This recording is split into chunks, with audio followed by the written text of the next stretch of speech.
All right, guys, welcome back to the Friedlander house. We have my lovely assistant, aka wife, Jess, helping us out again today. And we are getting to our third installment, different class, but we're calling it our third installment of our quarantine lecture series or instructional series. Okay, so this time we're doing kind of our last two were our functional anatomy shoulder and our functional anatomy hip. So we did our hip mobs and our shoulder mobs. This time we're jumping into our therapeutic exercise shoulder strengthening. So we're going to go kind of do a quick review with PNF. So that's what I need Jess's help with. And then we're going to go into acute phase, our middle phase, and our late phase of exercises. So without further ado, we're going to jump into our acute PNF activities. So these are our alternating isometrics or our rhythmic stabilization. So remember, the key difference of the two is that rhythmic stabilization has a rotation component to it.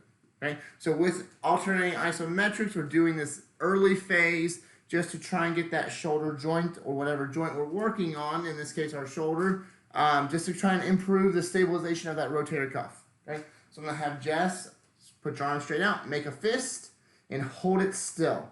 Okay? Don't let me move it. All right? So we're going to first start with a very kind of predictable pattern. Okay? Keep it there. Don't let me move you. Keep it there. Okay? Good. And then we're going to increase our velocity, our timing. Now we're going to start moving from that very predictable pattern into a more random pattern. Okay? So again, acute, PNF, relax, alternating isometrics. We're going to move into rhythmic stabilization, and for our shoulders, it's going to be that internal and external rotation component. There's a lumbar component and a hip component, but because we're doing the shoulder, we're only going to worry about the shoulder for the time being. Okay? So just again, I want you to make a nice fist, and this time I'm going to push down, and I'm going to push up. Okay? So rhythmic stabilization, I'm trying to get that shoulder to rotate in internal or external rotation. Again, at the beginning, I'm going to start nice and slow and predictable, and then I'm going to increase my velocity or increase my perturbations. And then I'm going to start going random.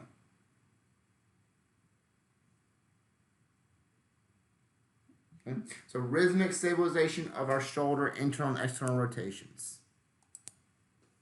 Okay? Next, we're going to go into our PNF techniques, or PNF patterns. Right? So we have our D1 and our D2 patterns. Okay?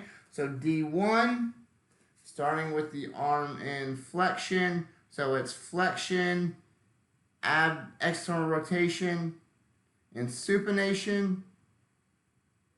Okay. Going into extension, internal rotation, and pronation. Okay. Supination. And we're going to start with that rhythmic initiation, where we are showing our patient what that pattern looks like. Okay? So just I want you to pull up and in, down and out like you're throwing it away. Up and in, down and out like we're throwing it away. Okay? So rhythmic initiation, then we're going to go into combined isotonics. Okay? Where we are just trying to strengthen one group, one muscle group. Okay? So let's say I have a patient who I'm really worried about just their shoulder flexors. Okay? I'm going to start away from it and have her pull her arm up and in. Pull your arm up and in. Twist. Good. Hold it there. Don't let me move you. Relax. You don't have to go crazy. No. Okay? Pull up and in. Don't let me move you. Pull up and in. Twist. Good. Don't want to move you, don't want to pull you down. Up and in, twist. Okay? Good. And relax. Okay. If we wanted to work on our shoulder extensors, okay, we start up on the top, push down and out, down and out. Twist your thumb down, twist, twist, twist. Good. Hold it there. Don't let me move it. Hold it there. Hold it there. Hold it there. Hold it there. Good. Push down and out. Thumb down. Twist, twist, twist. Good. Hold it there. Don't let me move you. Don't let me move it. Don't let me move it. Don't let me move it. Good. Down and out. Twist. Good. Okay. So that's all combined isotonics, where we are doing a concentric contraction, and then followed by an eccentric contraction of that same muscle group. Okay. And then we're going to move into dynamic reversal, same pattern. This time my hands are going to switch because we're going to do concentric contractions on both sides. Okay. So just pull up and in, thumb up, thumb up, thumb up. Good. Switch my hands, pull down and out. Thumb down, pull, pull, pull, pull, pull. Good. Switch my hands, up and in. Good. Switch my hands, down and out. Thumb down. Push, push, push, push, push, push, push. Good. Up and in. Very good. Okay. So that's D1 pattern, our 3 PNF techniques. Whoop. Okay. Next, we're moving into our D2 pattern. So this is where we're kind of drawing our sword, flexion, abduction, and external rotation, extension, internal rotation, and adduction. Okay. Again, starting with our rhythmic initiation. All right, Jess, this is our pattern.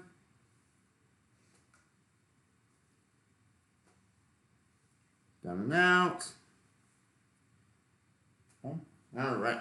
So I'm going to do this a little bit different. I'm going to start with my dynamic reversals this time. Okay. All right, Jess, pull down and in. Thumb in, thumb down. Good, good, good, good, good. Switch my hands up and out. Thumb out, thumb out, thumb out. Twist, twist, twist. Good. Down and in. Twist your thumb down. Twist, twist, twist. Good. Up and out. Twist your thumb out. Twist, twist, twist, twist, twist. Good. Up and out. Twist. Good. Okay. And then last, we're going to go back to our rhythmic initiation.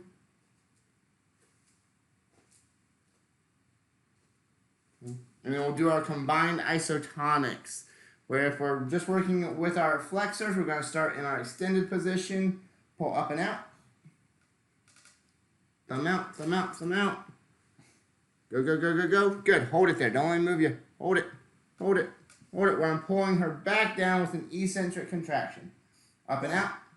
Sorry, let's push on the baby. Squishing the child. Down, rotating up. Hold it there. Don't let me pull you. Hold it. Hold it. Hold it. Hold it. Hold it. Good. Up and out. Twist your thumb. Okay. So, remember, combined isotonics is a concentric contraction followed by an eccentric contraction of that same muscle group. Dynamic contraction is a concentric contraction on both ends. Okay? All right. All right, guys. Welcome back to our quarantine lecture / instructional series. This is our shoulder part B. We ran into some technical difficulties. My battery of my camera ran out of gas, so we had to stop after PNF, and we're going to pick back up with kind of how are we treating our acute, intermediate, and late phases of strengthening of our shoulder. And that's kind of what we're getting to with this kind of series. Okay. Again, I would have loved to continue on after the PNF, but the camera died and we got to get it done. So we're going to do, this is shoulder part B. Okay. So hopefully you remember from lab, but we're just going to kind of go over, we're going to hit some high spots. We're not going to do everything that we did in lab. Lab was 3 hours. But we are going to try our best to hit some high notes. So the first one is pendulums. In class, we used a necktie. You can use a piece of TheraBand in the clinic. You can have a necktie in the clinic and use that if you want to. But what we talked about in class was people wanting to use their arms, use their arm muscles. Pendulums are meant to be a passive exercise. Okay, so we'll get into Codmans in just a second. That's not on the list, but we'll get to Codmans, and those are kind of a weighted pendulum, still not quite active motion, but more of a passive motion. Okay? So the goal is to be like our necktie, kind of just hanging there, not doing a thing. Okay, going off of the motion of our body. Okay, so kind of 3 planes, lateral, up and down, and then around. Okay, so we're going to do all of those with our arm, not our necktie. Our necktie is not an exercise. Okay? So rocking with the body. I like to have my hand on something to help support me so I can bend over. Because if you're just like this, you're not really getting what we want. Okay? So forward, backward, side to side. Side to side usually feels pretty good to most people because it's getting kind of the most traction at that glenohumeral joint. Okay? And then around.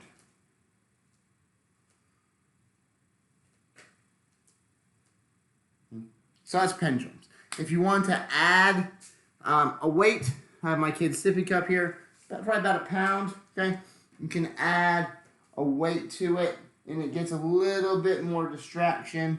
And typically, you'll see those referred to as Codmans exercises. Okay, just a weighted pendulum, supposed to be a passive motion. Okay, next on the list, if I get my props out of the way here. Is a wand. In class, I use the broomstick. You can also use, I have a golf club here. You can also use a golf club, okay? I have a 60-degree wedge. But anyways, that way, or a cane. If you have a cane, you can use a cane. Canes are also really good, okay? Because it has that handle on it, and people can grab that handle, grab the other side, and my hand that's involved is in a nice neutral position. It's not pronated. It's not supination. I don't have to tell them just to put it in the web space of their hand. Okay, I can have them just grab it like that, and it's in a neutral position. Okay? This is getting in more from our passive exercise, more into our active assisted exercise. Okay, so if I put my hand against the pillow down there, I'm gonna have to use my right arm. Okay? And it's an active assisted, so I'm using my involved shoulder. Also assisting with my other shoulder and going up. And you want people going to their limitation. Remember, we want to strengthen in a pain-free range. If they start pushing with this, chances are they're going to start compensating, and we're not really ready for that yet. Okay? So you want them going up to their limitation and then back down. So shoulder flexion. Now change my grip and change my alignment so that I'm not going... My bar isn't horizontal across or perpendicular to my body. We're now coming out to the side. And I can change my grip, or I can keep my thumb there, and we're coming out into abduction. And again, I'm pushing and helping with my uninvolved thanks to the stick, or thanks to the wand. And then the last one, I'll scoot over a bit on my bed, on my table. Elbow can be at 0, it can be at 45, it can be at 90 degrees. It doesn't quite matter. It just depends on what the patient can do. I'm going to put my bar at about 45 degrees to my body, and I'm pushing to external rotation, helping along with my muscles in my shoulder, coming back into internal rotation, pushing into external rotation. Okay. So, wand exercises, all 3 areas. You can then progress that into, against gravity. So that was all kind of gravity eliminated for the most part. Then we can have them either sit in a chair, lean up against a table, or stand and do that as well. Okay? So going up, going out to the side, okay? Or going into external rotation. Again, that bar is at a 45-degree, and I'm pushing up. If it's horizontal, patients will have a tendency to straighten that elbow. That's not what we're looking for. Okay. Golf clubs are also good for the next one on the list, our upper extremity ranger, because it has the rubber on the end. You can also put a towel down and rest it on there as well. In most clinics or clinics that I've been in, they have what's called an upper extremity ranger. Okay? So the towel's on the surface, it's not going to slip or anything like that. And now, again, this is kind of active assisted, active range of motion that's supported. Okay, so I'm going into flexion extension. I can go out to the side, in. Okay, flexion extension. We talked in lab about doing kind of a gear shift. So first, second, third, fourth, fifth, sixth, and then reverse. You can add a reverse in there as well. Okay. You can also anchor this in a wall or in a corner and do this up against the wall with it anchored, and you can go up and down with it on the wall. That's also very helpful. Again, it's kind of active assisted / active because it is kind of supported with the rod. Okay. Other things that we can do in the acute phase.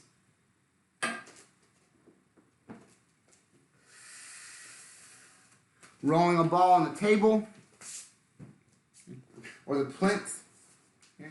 So I have a kid's numbie ball and I'm just rolling. You can either roll, just working on that active range of motion that's supported, so it's not like my muscles shouldn't be guarding. Okay? Or you can add some lean into it. You can go all the way and lean and come back and lean, come back. We can also do kind of external and internal rotation this way. So we can go into external rotation and push our way up. So that's handy there. You can also use this on the wall. So if I'm here, I can now roll the ball up the wall and come back. So it allows for that frictionless environment. However, I'm still getting some compression forces, some supportive forces into the wall. And then my wall slides. Where's my towel?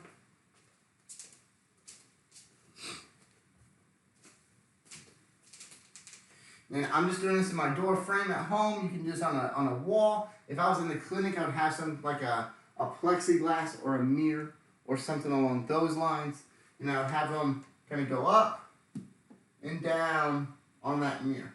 And remember, we do not want them to do this. We don't want that early scapular elevation. We don't want that. We don't want that motor pattern to start. If you see it, we need to educate them. Even when they're at home and they're reaching for things, I don't want you doing that because that's going to be a very hard habit to break, is trying to get patients to stop from doing that.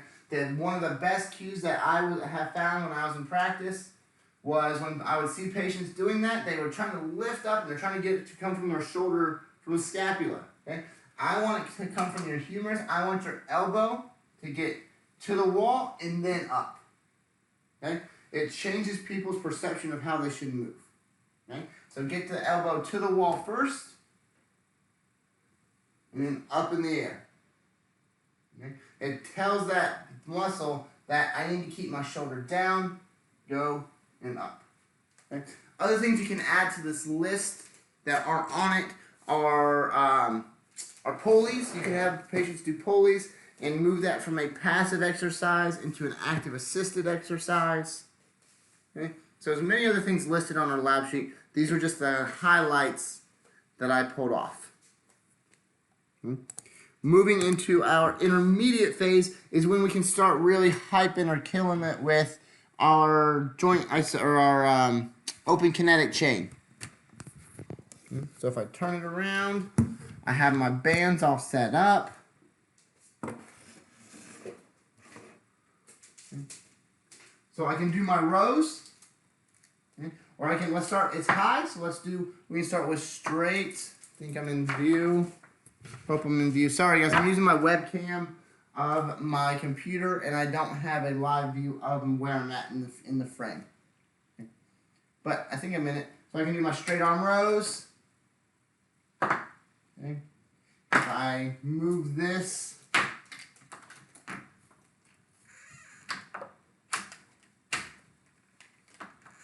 down to the chest height, I can do my regular rows.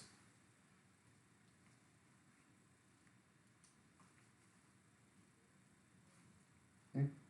I can stabilize one end. Okay.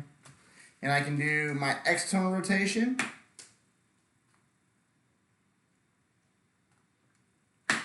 I can do my internal rotation.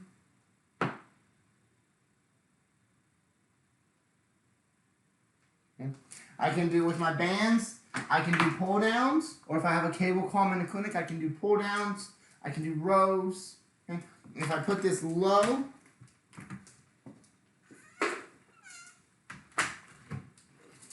I can do,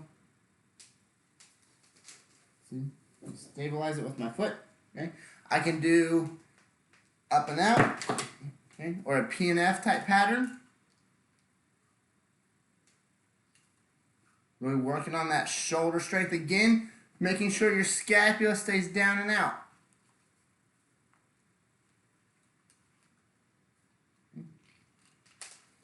So that's kind of some examples of band work. There's all kinds of band work that you can do, and I don't want you to get stuck on these are the only things I can do. There's all kinds of resistant band exercises that you can do. We can start working on our deltoid. Okay. So we can do our front raises. Ooh. Isn't that a while? Okay. We can do our side raises. If we go to the side. Okay. I can do my bent over ones to get my posterior delt. Straight arm, bent arm. Depends on how much resistance I want.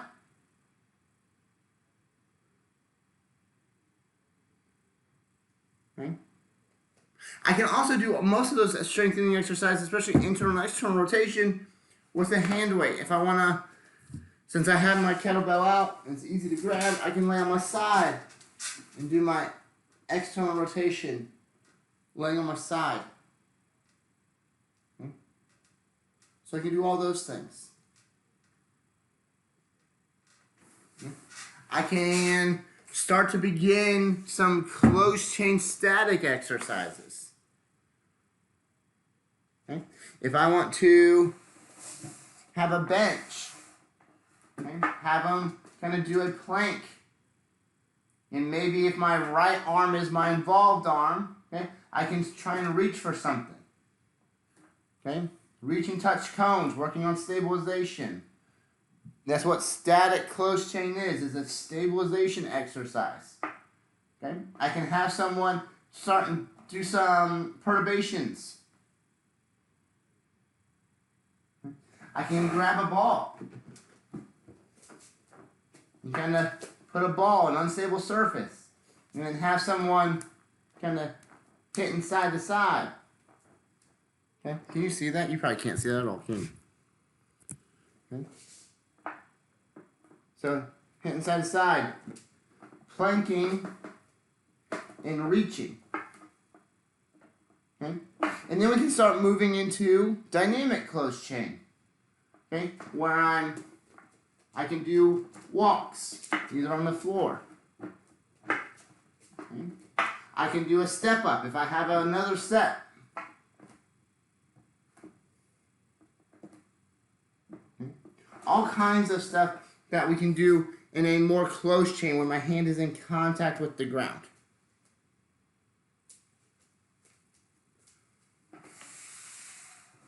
Okay. I can start doing push-ups. I can do wall push-ups. I can do kind of push-ups on an elevated plank like this. I'm just going down and going up. Okay? That's what's awesome about our profession, is that once you understand what those arm motions are doing, we can be as creative as we want to be. Or we cannot be creative and be boring. That's up to you. your patients will like the more creative you do. Because chances are they're going to be repeat offenders. Chances are they've done a lot of these standard exercises before. Okay? If you can mix it up on them and challenge them in a different way, they're going to see value in that. They're going to be willing to pay the $60 copays twice a week. Okay? And then moving into our more functional activities. Okay? We talked about a body blade. We have them at school. I don't have one here. It's about this long, maybe a little bit longer. Handle in the middle. Shaft is made of fiberglass. Comes 2 rubber weights on one end, and you shake it. Okay? So we can shake it in internal, external, horizontal ABAD, regular ABAD deduction. Okay? And then you can start throwing PNF pattern. You can throw a D2 pattern in there if they're working on their stabilization. Okay? That's a body blade. We can work with throwing a medicine ball against a rebounder and catching it with one hand. Okay, so we have concentric on one side, and then as we catch it with the one hand, it's eccentric. PNF, like we just talked about in the last video. Okay? So all different kinds of intermediate stuff that we can get to, and then we want to progress into kind of our late phase. And this is very job specific, this is sport specific. Okay? If they're a mechanic out on Cherry Point on the flight line, okay, we want to get a drill and want to work overhead. We can simulate those activities in clinic. Okay? If they are an assembly line worker at Bosch, okay, we can get weights and move them from station to station. If they're an electrician, we can do overhead activities. If they're a volleyball player and they want to get back and they're a server, you can mimic serving. Okay? You can start with just having them reach up, hit something on a line on the that you put up on the wall, and then you can have them go outside and start hitting it. Lots of, again, the more dynamic you can be, the more effective you will be, and the more rapport you'll get. Because people are being challenged and they're seeing value in what they're doing. You're not just giving them internal and external rotation for 6 weeks and then sending them on their way. Okay? So in this late phase, we're getting them back to what they want to get back to. And we're trying our best to recreate that before we discharge them and tell them, keep up with the strengthening. You're doing a great job. All right. Hopefully this was helpful and gave you some ideas. Again, I don't want you guys to memorize exercise. That's not what this is about. Okay? I want you to understand the why, what muscles do what, and how we can incorporate those into some basic exercise. You're going to get a lot more exercises during your clinicals. All right. That is it for now. I will see y'all on the flip side.